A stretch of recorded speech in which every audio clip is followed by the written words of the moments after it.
राज्यातलं भाजपचं सरकार घटनाबाह्य आहे, त्या सरकारवर कारवाई करा अशी मागणी शिवसेनेने केली आहे। शिवसेनेच्या शिष्टमंडळाने आज या संदर्भात राज्यपाल सी विद्यासागर राव यांची भेट घेतली।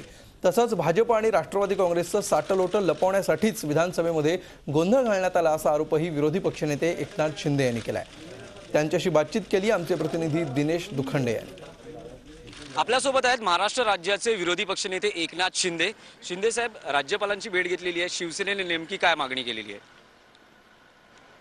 काल जे सभागृहामध्ये विश्वासदर्शक प्रस्ताव गोंधळाच्या परिस्थितीमध्ये बेकायदेशीरपणे मंजूर करण्यात आला, त्याला आमचा आक्षेप आहे। या ठिकाणी विरोधी पक्षाने पोल मागितला होता, डिव्हिजन मागितलं होतं, परंतु सरकारने भीतीमुळे या ठिकाणी सगळ्या गोष्टी उघड होतील या भीतीने, किंबहुना त्यांना अशी भीती असेल की त्यांच्यासोबत 145 आमदारांचं बहुमत नाही आणि म्हणून या ठिकाणी गोंधळाच्या परिस्थितीमध्ये हा प्रस्ताव बेकायदेशीरपणे पास केलेला आहे, त्याला आमचा आक्षेप आहे। आणि म्हणून राज्यपाल महोदयांनी याच्यामध्ये लक्ष घातलं पाहिजे।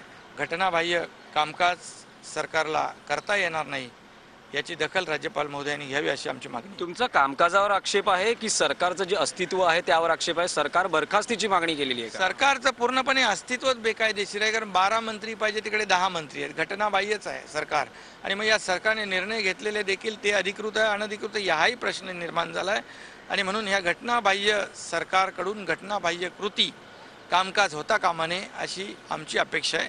राज्यपाल महोदयांनी सांगितलं, मी हे तपासून पाहतो आणि निर्णय घेतो। राज्यपालांकडून न्याय न मिळाल्यास शिवसेनेची पुढची कार्यवाही काय असणार? पुढची भूमिका आम्ही तुम्हाला सांगू नाही। न्यायालयात जाण्याचा शिवसेनेचा विचार सुरू आहे, ते आपल्याला सांगतो आम्ही।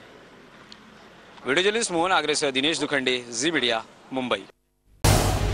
झी 24 तास रहा एक पाऊल पुढे।